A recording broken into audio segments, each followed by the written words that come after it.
तो आज हमारा टॉपिक है मनी बैकिंग एंड फाइनेंस में difference between inflation and deflation. Inflation and deflation के अंदर जो पॉइंट्स हैं जो इसको फर्क करेंगे उनकी तरफ चलते हैं। पॉइंट्स क्या कहते हैं? फर्स्ट ऑफ ऑल देखते हैं जी डिमांड। इन्फ्लेशन के अंदर जो गुड्स की डिमांड होती है वो ज़्यादा होती है और इसके एवज अगेंस्ट आप देखें डिफ्लेशन में जो डिमांड ऑफ गुड्स है वो कम होती है। तो स्टूडेंट्स नेक्स्ट पॉइंट है एम्प्लॉयमेंट। इन्फ्लेशन के अंदर जो एम्प्लॉयमेंट का जो रेट है वो इंक्रीज हो जाता है, बढ़ जाता है। और इसके एवज अगर आप डिफ्लेशन को देखें तो डिफ्लेशन में एम्प्लॉयमेंट का रेट है वो कम हो जाता है। नेक्स्ट चलते हैं नेक्स्ट पॉइंट की तरफ, नेशनल इनकम। इन्फ्लेशन के अंदर नेशनल इनकम ज्यादा होती है, बढ़ती है, और डिफ्लेशन के अंदर जो नेशनल इनकम है वो कम होती है। नेक्स्ट पॉइंट कहता है जी प्रॉफिट। तो इन्फ्लेशन के अंदर जो प्रॉफिट है वो ज्यादा हो जाता है और डिफ्लेशन के अंदर जो प्रॉफिट है वो लोगों को कम मिलता है, कम हो जाता है। तो नेक्स्ट चलते हैं नेक्स्ट पॉइंट क्या कहता है? कंजम्पशन। कंजम्पशन के अंदर जो कंजम्पशन ग्रोथ होती है वो ज्यादा होती है और डिफ्लेशन के अंदर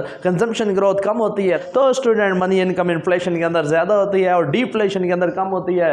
नेक्स्ट पॉइंट है प्रिंटिंग ऑफ नोट्स। तो इन्फ्लेशन के अंदर जो स्टेट बैंक ऑफ पाकिस्तान है नोट की प्रिंटिंग ज्यादा करता है, इशू करता है ज्यादा तौर पर, और डिफ्लेशन के अंदर रिजर्व रखा जाता है जिसकी वजह से वो नोट की प्रिंटिंग कम करता है। तो नेक्स्ट पॉइंट की तरफ चलते हैं। तो कहता है जी पब्लिक एक्सपेंडिचर। इन्फ्लेशन के अंदर जो पब्लिक एक्सपेंडिचर है वो ज्यादा होते हैं, यानी गवर्नमेंट के एक्सपेंडिचर ज्यादा होते हैं, और जो पब्लिक एक्सपेंडिचर है डिफ्लेशन के अंदर उनको कंट्रोल कर लिया जाता है, उनको कम कर लिया जाता है।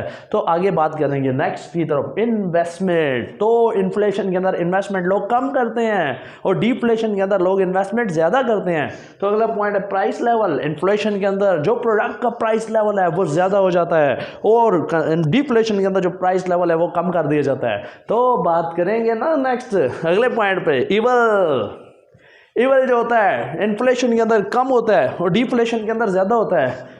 बात तो होनी चाहिए क्वालिटीज ऑफ गुड्स की। इन्फ्लेशन के अंदर जो क्वालिटी ऑफ गुड्स है वो कम होती है और डिफ्लेशन के अंदर जो क्वालिटी है चीज़ों की वो बढ़ा दी जाती है। नेक्स्ट पॉइंट के ऊपर बात करेंगे। नेक्स्ट पॉइंट है जी टाइम पीरियड। जो टाइम पीरियड है वो शॉर्ट होता है इन्फ्लेशन के अंदर, लेकिन एज कंपेयर टू डिफ्लेशन में जो टाइम पीरियड है वो लॉन्ग रन होता है। तो नेक्स्ट पॉइंट है वैल्यू ऑफ मनी। मनी की जो वैल्यू है वो इन्फ्लेशन के अंदर कम कर दी जाती है, कंजस्ट कर दी जाती है, लेकिन डिफ्लेशन के अंदर वैल्यू ऑफ मनी जो है वो ज्यादा होती है, वो पायदार होती है। तो नेक्स्ट पॉइंट है कंट्रोल।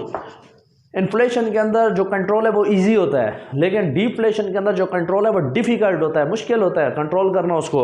लास्ट पॉइंट है स्टूडेंट्स, तो लास्ट पॉइंट की तरफ चलेंगे, गेन और लॉस। गेन और लॉस की तरफ चलते हैं। इन्फ्लेशन के अंदर जो गेन होता है वो डेटर्स को होता है और क्रेडिटर्स को उसके अंदर लॉसेज होते हैं, और एज कंपेयर टू डिफ्लेशन तो डिफ्लेशन के अंदर जो गेन होता है वो क्रेडिटर्स का होता है और डेटर्स इसके अंदर लॉस होते हैं। तो आज के लेक्चर के अंदर मजा तो आया होगा।